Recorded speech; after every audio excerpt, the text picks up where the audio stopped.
Vote देते हैं, हम सेना को भी देते हैं। अब तो 2 सेना हो गई है। हम एनसीपी को वोट देते हैं, कांग्रेस को भी देते हैं, इतने बड़े सेक्युलर है। मगर जब हमारे वक्त आता है कोई हमको देता नहीं। तो मैं उन मुसलमानों से पूछना चाहता हूं, आप जब मीटिंग लिए ही थे तो क्यों मुसलमानों का नाम लिया? कि मुसलमान उम्मीदवार कोई से भी पार्टी से आएगा, हम उसको सपोर्ट करेंगे। और आज उसके बरखिलाफ आप काम कर रहे हैं। कौन का नाम लेके कौन को धोखा देने का काम आप लोग कर रहे हैं। और आपको बता दूं, आप जिसका सपोर्ट करने जा रहे हैं उसका बायोडाटा मेरे पास है। जो यूपीटी के कैंडिडेट हैं वो पहले दोस्ती में रहते थे, मजगांव के नहीं है। उनकी शुरुआत शिवसेना से हुई थी, उसके बाद एनसीपी, फिर मताड़ी कामगार में आए। वो मताड़ी कामगार में कोई मुसलमान नहीं होता है।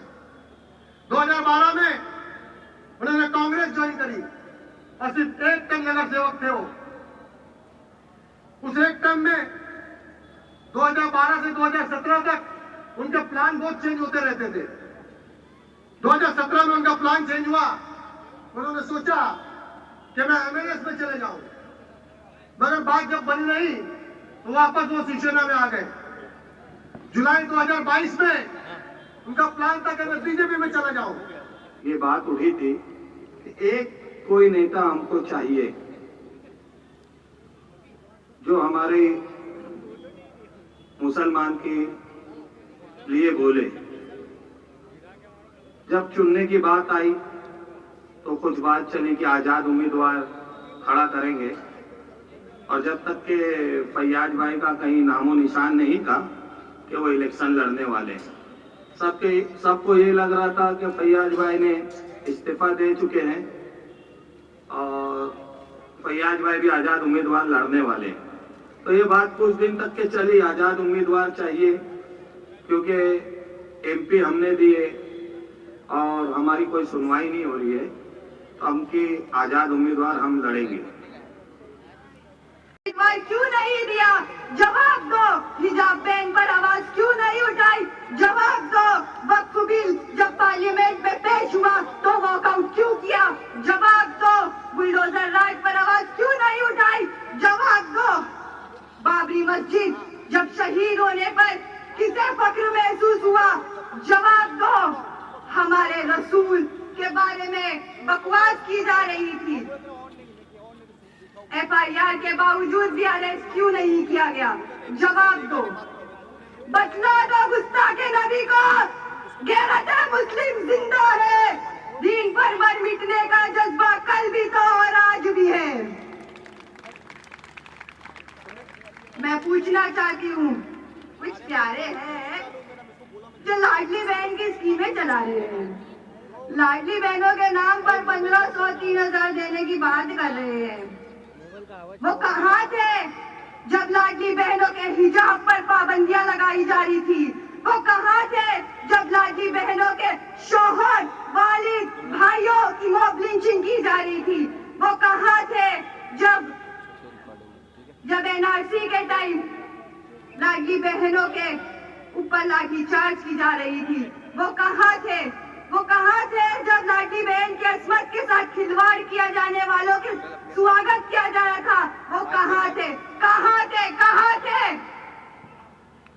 आज जब हमें रहनुमा मिले हैं तो हम उन्हीं को बीटिंग कह रहे हैं। जब हमारे बीच से कोई पार्लियामेंट असेंबली में नहीं जाएंगे तो हमारी आवाज के लिए, हमारे हक के लिए कौन कहेगा? अब वक्त आ गया है बदलाव का।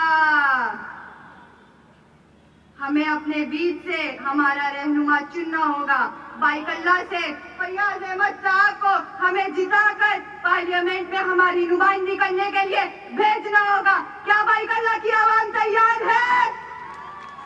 आवाज तैयार, जरा बुलंद आवाज से कहो, क्या बाइकल्ला की आवाज तैयार है? क्या बाइकल्ला की आवाज तैयार है? जब आंखों में अरमान लिया, मंजिल को अपना मान लिया, फिर मुश्किल क्या? और मैं आपसे पूछना चाहती हूँ, ये कितनी उंगली है? भाई जरा जोर से कहो, ये कितनी उंगली है? बस ये याद रखना, 20 तारीख के रोज हमें 5 नंबर पर बटन दबाकर, जिसपे पतंग का निशान होगा, उसको दबाकर हमें फैयाज अहमद साहब को वोट देकर हमें पार्लियामेंट में हमारी नुमाइंदगी करने के लिए भेजना होगा। हम लड़ेंगे लड़ेंगे लड़ेंगे और जीतेंगे।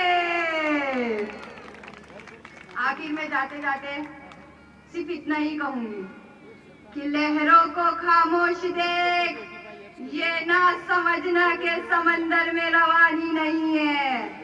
कि लहरों को खामोश देख, ये ना समझना कि समंदर में रवानी नहीं है।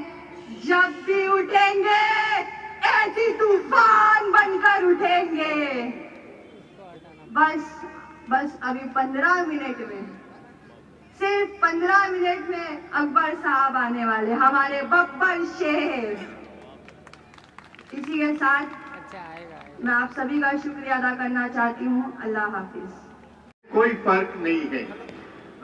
पार्लियामेंट इलेक्शन में हम लोगों ने ये आवाज उठाई थी कि महाराष्ट्र की 48 सीटों में कम से कम एक नुमाइंदा मुसलमानों का देना चाहिए, लेकिन हुआ ये कि एक नुमाइंदा भी मुसलमानों का नहीं मिला। चाहे वो सेकुलर जमातें थी और वो दूसरी तरफ की जो जमातें थी वो तो थी ही। असेंबली में ये वादा किया गया कि हमको अच्छी मतलब एक तादाद में जो हमारा तनासुब 12% मुसलमानों का है, 25 से 30 सीटें मुसलमानों को दी जाएगी, लेकिन वो सीटें भी हमें नहीं मिली। आखिर में हम आए 184 बाईकल्ले पर। 184 बाईकल्ले के ताल्लुक से एक बात मैं आपको बताना चलूं कि यहाँ पर तकरीबन 43% मुसलमान है। तकरीबन 43% मुसलमान है। हमने ये मुतालबा किया था कि ये मुसलमानों की एक अच्छी आबादी है, तो यहाँ पर महाराष्ट्र विकास आघाड़ी जो है, महाविकास आघाड़ी जो है, अपना कोई मुसलमान मुस्लिम कैंडिडेट दे। और हमने ये तहरीक इस तरीके से चलाई कि मस्जिदों में मीटिंग हुई, तमाम 1000 लोग उसमें शामिल हुए, लेकिन नतीजा ये निकला कि इस बात को भी रद्द कर दिया गया। देखिए 184 महाराष्ट्र में 288 सीटों में 25 सीटें जो है वो शेड्यूल कास्ट के लिए है और 28 सीटें 29 सीटें जो है शेड्यूल ट्राइब्स के लिए है। तकरीबन 54 सीटें शेड्यूल कास्ट और शेड्यूल ट्राइब्स के लिए है। लेकिन होता यह कि ये वो साहब और सरगर्म मजलिसी कारकुनान, जैसा कि आप जानते हैं इलेक्शन का वक्त आ चुका है। 20 नवंबर को पोलिंग डे है। उस दिन तमाम उम्मीदवारों का इम्तिहान होगा और 23 तारीख को उसका नतीजा आएगा। मजलिस इत्तेहादुल मुस्लिमीन एक सियासी जमात है जो सारे हिंदुस्तान में और हर रियासत में इलेक्शन लड़ती है और मुकाबला करती है। बैरिस्टर असदुद्दीन अवैसी साहब जब 2014 से सारे रियासतों का दौरा किया और मजलिस इत्तेहादुल मुस्लिमीन को मजबूत किया, खासकर महाराष्ट्र में अल्हम्दुलिल्लाह मजलिस इत्तेहादुल मुस्लिमीन की कई शाखें मौजूद है। मजलिस इत्तेहादुल मुस्लिमीन अस्सलाम वालेकुम। आज 32 साल के बाद इस YMCA ground Mohammad Hussain playground पर मैंने सियासी जलसा मुनक्किद किया। 32 साल से इस जमीन के ऊपर मैंने बच्चों की तरबियत, फुटबॉल की तरबियत और बहुत से अनेक बच्चों को हमने यहाँ से तैयार किया। मैं जमीन पे कभी भी सियासत नहीं चाहता। ये जमीन मेरे बच्चों के लिए है, मेरे बुजुर्गों के लिए है, नौजवानों के लिए और खेलने वाले बच्चों के लिए जमीन। और आज का दिन चिल्ड्रन डे के नाम से मंसूब है। तो आज का दिन मुझको ये मौका मिला कि चिल्ड्रन के बारे में चंद अल्फाज में बोलूं मैं। आप जानते हैं घर में बच्चे होते हैं अपने छोटे छोटे प्यारे प्यारे 3 साल 4 साल 5 साल 6 साल बच्चे खेलते हैं, कूदते हैं, घर में भागते हैं, दौड़ते हैं, अच्छा लगता है। लेकिन आजकल एक बीमारी या बीमारी कहें या शौक कहें या तरबियत कहें, एक आम है। बच्चा मोबाइल लेकर, मोबाइल चीज बुरी नहीं है, लेकिन उसका इस्तेमाल करना, उसको किस तरह इस्तेमाल करते हैं वो चीज मुनसर है। बच्चा मोबाइल देखता है, 3 साल का बच्चा, 4 साल का बच्चा, 5 साल का बच्चा बैठ कर देखता है। देखने के बाद उसकी शुआएं जो निकलती है वो बच्चे के सर पर असरअंदाज होती है। डॉक्टरों के कहने के मुताबिक अगर बच्चा मोबाइल का इस्तेमाल ज्यादा करेगा तो ब्रेन कैंसर, ब्रेन ट्यूमर जैसी बीमारी से लाभ हो सकता है। बच्चा मोबाइल देखेगा तो उसकी आंख की रोशनी खत्म हो सकती है, जाया हो सकती है, या आंख की बीमारी से कोई मर्ज में मुब्तला हो सकता है। बच्चा बैठकर खेलता है, घर में किसी कोने में बैठकर खेलता है। बैठकर खेलने से उसके बॉडी के बोन्स, मसल्स एक्टिव नहीं होते हैं, और जैसे जैसे वक्त गुजरता है, जवानी की दहलीज आती है, वो बुढ़ापे में प्रवेश कर देता है।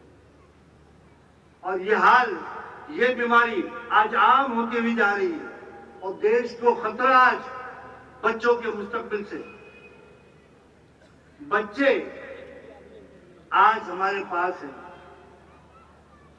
बच्चों के लिए हम प्रॉपर्टी बनाते हैं, जमीन जायदाद बनाते हैं, बड़ा सा बड़ा, जिसका नाम मोहम्मद हुसैन प्ले ग्राउंड है। कई प्लेयर तो यहाँ खड़े होंगे, इंडिया प्लेयर, और स्टेट पे तो अंबार लगा होगा।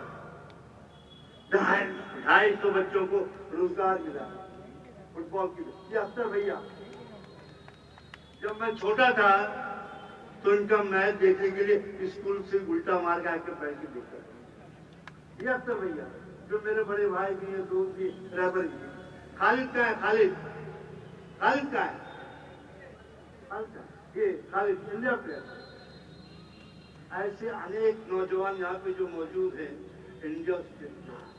ये ग्राउंड हिंदुस्तान का वाहिद ग्राउंड है जहां पर मुसलमानों ने अपनी नुमाइंदगी स्टेट और नेशनल टीमों को दी। आज की तारीख में यहाँ पर 6 अकेडमी है, जिसमें सबसे बड़ी अकेडमी मेरी है, टीपू सुल्तान स्पोर्ट्स क्लब और अकेडमी। ऐसी 5 अकेडमी है और 16 फुटबॉल टीम है यहाँ पर। ये मदनपुरा का दिल है, ये जमीन, ये टुकड़ा, ये मदनपुरा का दिल है, मोमिनपुरे का दिल है, काला पानी का दिल है, लंबी सिमिचाल का दिल है, टासिस्तान का दिल है, रोज बाजार का दिल है, बाजी गली का दिल है, हुसैनीबाग का दिल है। ये हमारा दिल है जहाँ पर आज हम बैठे हुए हैं। और इस ग्राउंड के ऊपर मैंने कभी सियासत करने का मैंने सोचा नहीं। आज मजबूरी कि अकबर साहब के हमने परमिशन मांगा, उन्होंने कहा कि हम नहीं दे सकते। हमने कहा कि ना पढ़े दे दो हमको परमिशन, वहां हम कर लेते हैं। बोले नहीं साहब, इतना बड़ा जोखिम नहीं ले सकते। मैंने कहा मदनपुर के चौराहे पे दे दो। बोले इतना बड़ा जोखिम नहीं ले सकते। मेरी मुराद ये है कि ये मुल्क का शहरी नरेंद्र मोदी जितना है, उद्धव ठाकरे जितना है, राहुल गांधी जितना है, उतना ही ये मुल्क का शहरी अकबरुद्दीन ओवैसी भी है। इस मुल्क की सियासत में हर समाज की आवाज उठाने के लिए हर समाज ने अपनी आवाज को, अपने हक को हासिल करने के लिए, अपने ऊपर होने वाले मजालिम का जवाब देने के लिए और नाइंसाफी को इंसाफ में बदलने के लिए अपनी आवाज, अपनी जमातों को बनाया है। क्या कोई इस बात से इनकार करेगा कि हिंदुस्तान में बेशुमार जमातें, बहुजन समाज की भी जमात है तो बहुजन समाज पार्टी है, यादवों की जमात है तो समाजवादी है, या फिर बिहार में लालू की जमात है। जिस रियासत से मैं आया हूं, तेलंगाना, वहां पर भी रेड्डियों की जमात है और कांग्रेस रेड्डियों से जानी जाती है। और मेरी एक पड़ोसी रियासत आंध्रा है, वहां पर रेड्डियों की भी एक जमात है, तो वहां पर कापुओं की भी जमात है और कम्माओं की जमात है। इस इलेक्शन में कम्माओं और कापुओं ने मिलकर आंध्रा में इख्तिदार को हासिल किया। अगर हम कर्नाटक में देखेंगे तो कर्नाटक में भी लिंगायत की जमात है, कर्नाटक में दूसरों की भी जमात है। अगर हम महाराष्ट्र में देखते हैं तो काबिल मुबारकबाद है जरंगे पाटिल, जो मराठा समाज के हक की लड़ाई लड़ रहा है। अब सवाल यह है कि यहां महाराष्ट्र में भी जो जमाते हैं, तो कोई वीर सावरकर की आइडियोलॉजी को, उनकी सोच को, उनकी फिक्र को मानता हुआ सियासी जमात बनाकर आगे बढ़ रहा है, तो कोई गोलवारकर की सोच, वो सियासत या उनकी फिक्र और उनकी आइडियोलॉजी को लेकर आगे बढ़ रहा है, तो कोई श्यामा प्रसाद मुखर्जी की आइडियोलॉजी को लेकर आगे बढ़ रहा है, तो कोई बाल ठाकरे की आइडियोलॉजी को लेकर आगे बढ़ रहा है। तो सवाल यह है, इस सियासी शोर और गुल में तुम्हारी आवाज कहां है? आपकी आवाज कहां है?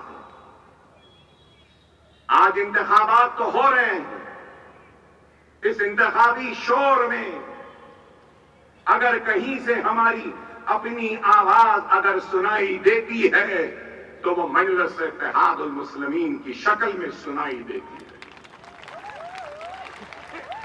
हार और जीत, कामयाबी व नाकामी तो अल्लाह के हाथ है, लेकिन हमने जो काम शुरू किया है अपनी कौम को बेदार करने का और उनकी बेदारगी के जरिए अपने नुमाइंदों को मुंतखब करवाकर ऐवान बल्दिया, ऐवान असेंबली और ऐवान पार्लियामेंट में भेजना हमारा मकसद है।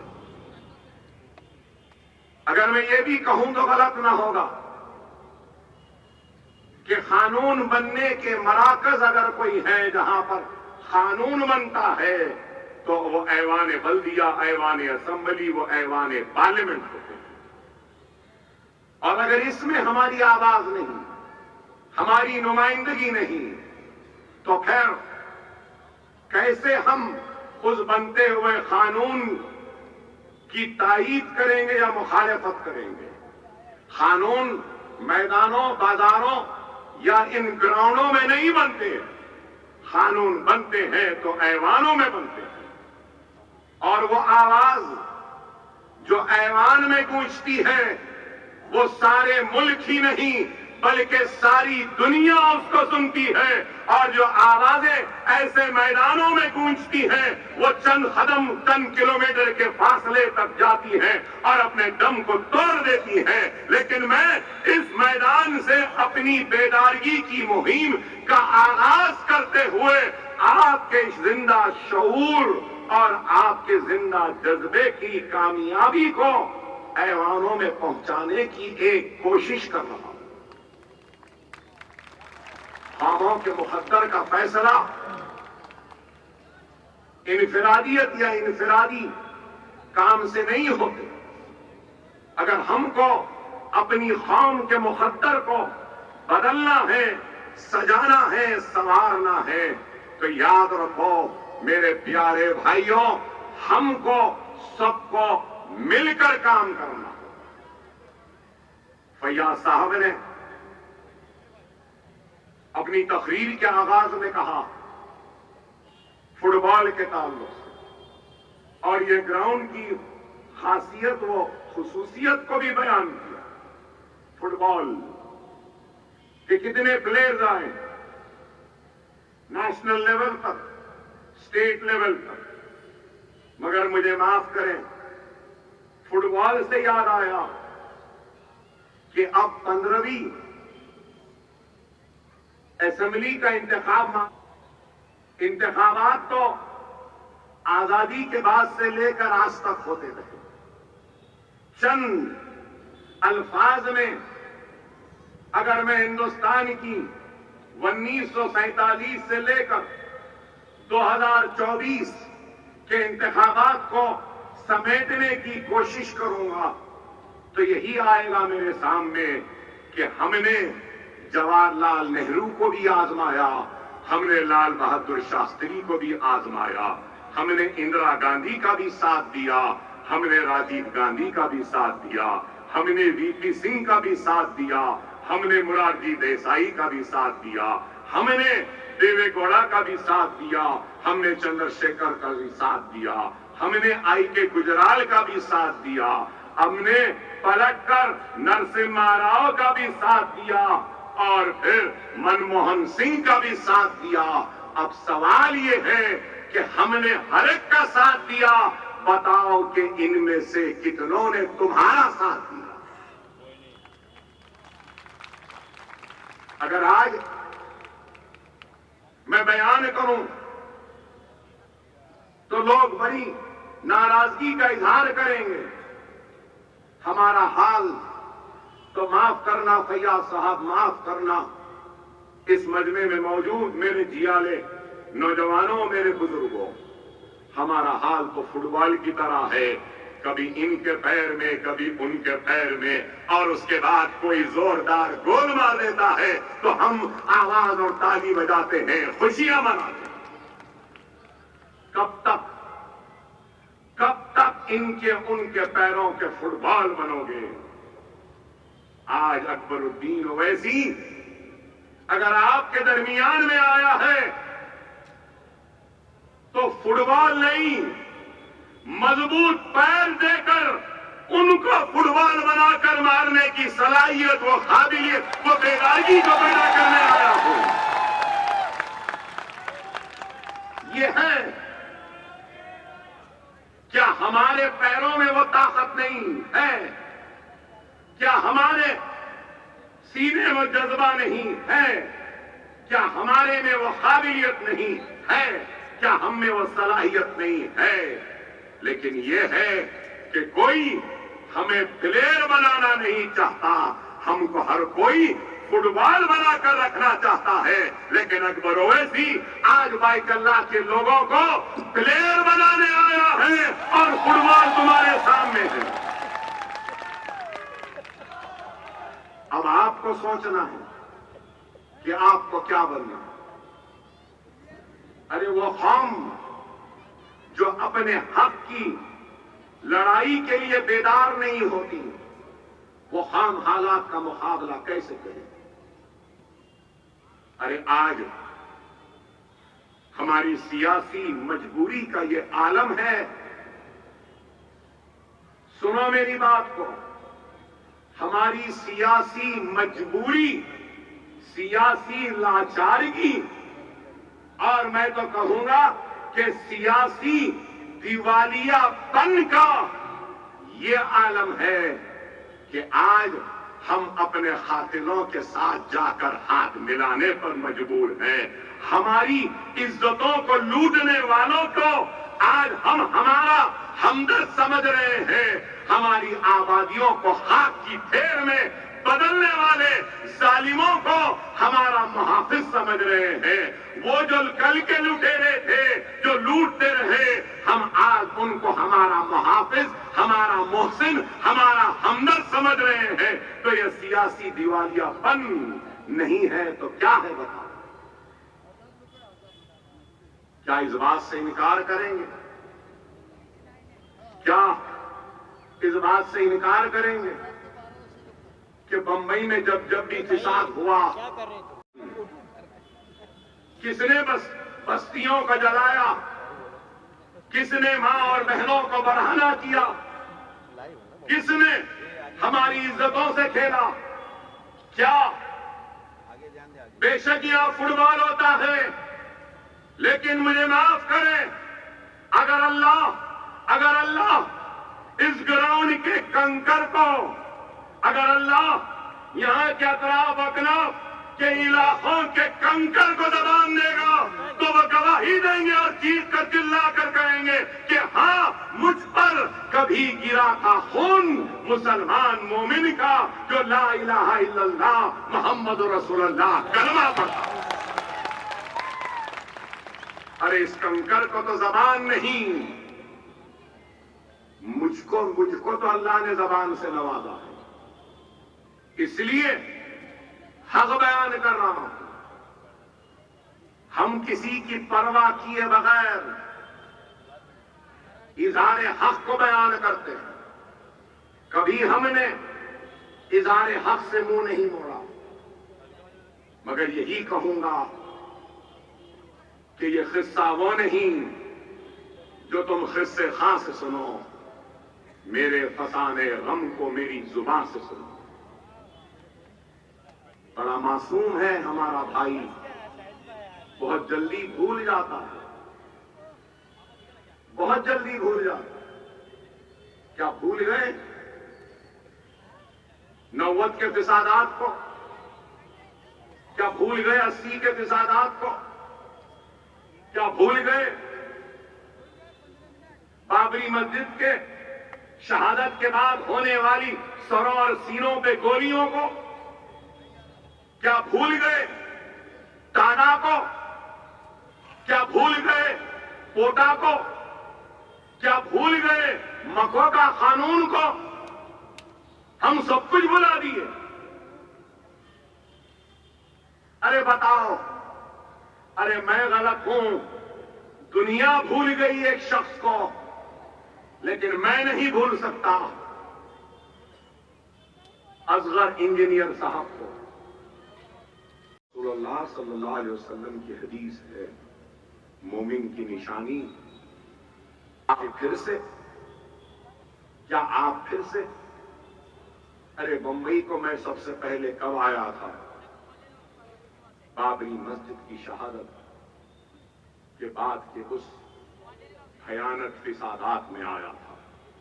मुझे आज भी याद है, यह अतराफ के इलाके और दूर के इलाके क्या आलम था, भूख का क्या आलम था, मुझे याद है। अरे आज मजलिस आपके सामने है, मैं आपको बताना चाहता हूं कि उस वक्त 90 के दहे में मजलिस इत्तेहाद मुस्लिमीन और हैदराबाद के मुसलमानों ने मुंबई के फिसाद के मुतासिरीन की मदद के लिए 21 लाख रुपया लेकर आए थे। यूसुफ खां दिलीप कुमार के साथ मिलकर हमने इमदाद की थी, मदद की थी। 26 लाख रुपया गुजरात को दिया। अरे मजलिस, अरे हम लड़ते हैं तो किसके लिए लड़ते हैं? आपके लिए। अगर हम अपनी जान को हथेली में लेकर घूमते हैं तो किसके लिए? आपके लिए। क्या हम यतीम हैं? क्या अगर हम मर जाएं तो हमारे जनाजों पे रोने वाले नहीं? अरे मुझे बूढ़ी मां है, मेरे 2 बच्चे हैं, मेरी बीवी है, मेरे भाई हैं। अगर मैं मर जाऊं तो मेरे जनाजे पे रोने वाले हैं, लेकिन मौत की परवाह किए बगैर अपनी जान को हथेली में लेकर घूमते हैं। तो क्यों? इसलिए कि हमारी जान से भी अगर अजीज है तो रसूलुल्लाह सल्लल्लाहु अलैहि वसल्लम की सुन्नत, उनकी उम्मत, मेरा भाई, मेरा कर्मगो भाई है। आपकी इज्जत, आपका वक़ार, आपकी शान, आपकी शौकत, आपका हक, आपकी नाइंसाफी पर इंसाफ तलब करना और आपकी हक तलफी पर आपके हुकूक को हासिल करना, ये हमारा काम। क्या अल्लाह की दी हुई दौलत की कमी है? क्या इज्जत की कमी है? दौलत है, इज्जत है, शौहरत है, पहचान है, सब कुछ है, तो फिर अब वो क्या है? हाँ, एक हिरस है, और वो हिरस है तो ये है कि अपने भाइयों के इत्तेहाद की हिरस है और मजलिस अगर घूमती है फिरती है तो इत्तेहाद के भिखारी बनकर अपने भाइयों के सामने हाथ फैलाए इत्तेहाद की भीख मांगती है। हमको कुछ नहीं चाहिए, हम तो खुश हैं, जहां हैं खुश हैं। मगर आप बताओ, क्या आप खुश हैं? क्या आप मुतमईन हैं? क्या आप महफूज हैं? क्या आप आराम से हैं? अरे आज ये मुल्क में क्या हो रहा है बताइए। आज अगर कुछ होता है तो आप देखते हैं 10 साल में क्या हुआ।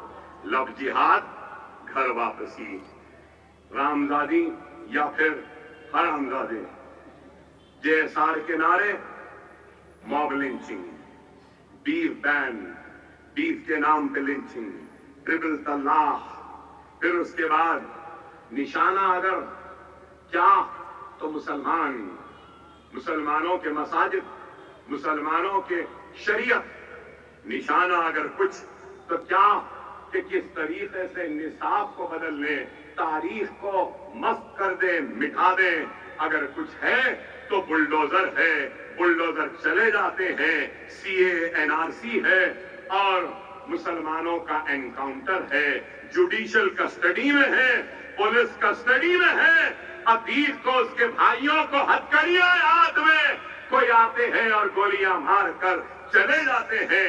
अब नया फितना वक्फ एक्ट, कॉमन सिविल कोड, और फिर यहाँ के चीफ मिनिस्टर जो साबिका मौजूदा डिप्टी चीफ मिनिस्टर कहते हैं कि वोट जिहाद। क्या है बताओ? क्या मूल मसला बीफ बैन है क्या? अरे मैं आज आपके जरिए ये पूछना चाहता हूं हिंदुस्तान के वजीर आजम नरेंद्र मोदी से कि मिस्टर मोदी, आपने कहा था अच्छे दिन लाएंगे, क्या अच्छे दिन आए? आपने कहा 15 लाख लाएंगे, क्या लाए? आपने नारा दिया सबका साथ, सबका विकास, सबका विश्वास, क्या सबको साथ मिला? क्या आपको साथ मिला? क्या आपको विश्वास मिला? क्या आपको विकास मिला? आप बताइए। चलो नारे ही सही, नारे तो लगा रहे थे, ठीक है, लेकिन अमली काम क्या किया? आज इस मुल्क का सबसे बड़ा मसला हिजाब नहीं है। इस मुल्क का सबसे बड़ा मसला अगर कुछ है तो वो बेरोजगारी का है। इस मुल्क का सबसे बड़ा मसला है तो घर वापसी या बीफ के नाम पे मारना पीटना नहीं है। इस मुल्क का सबसे बड़ा मसला है तो महंगाई का है। पेट्रोल महंगा, डीजल महंगा, गैस का तेल महंगा, दाल महंगी, आटा महंगा, चावल महंगा, बैगन महंगी, आलू महंगी, प्याज महंगा। मगर मोदी को क्या है? लव जिहाद, घर वापसी, बीफ बैन, ये बैन, वो बैन। अरे भाई, इस मुल्क को ये बैन वो बैन की जरूरत नहीं है। मुल्क को महंगाई से छुटकारे की जरूरत है। मुल्क को बेरोजगारी खत्म करने की जरूरत है। इस मुल्क को अगर किसी चीज की जरूरत है तो हमारी इकोनॉमी को अच्छी करनी है। रुपये के गिरते हुई खदर को उठाना है।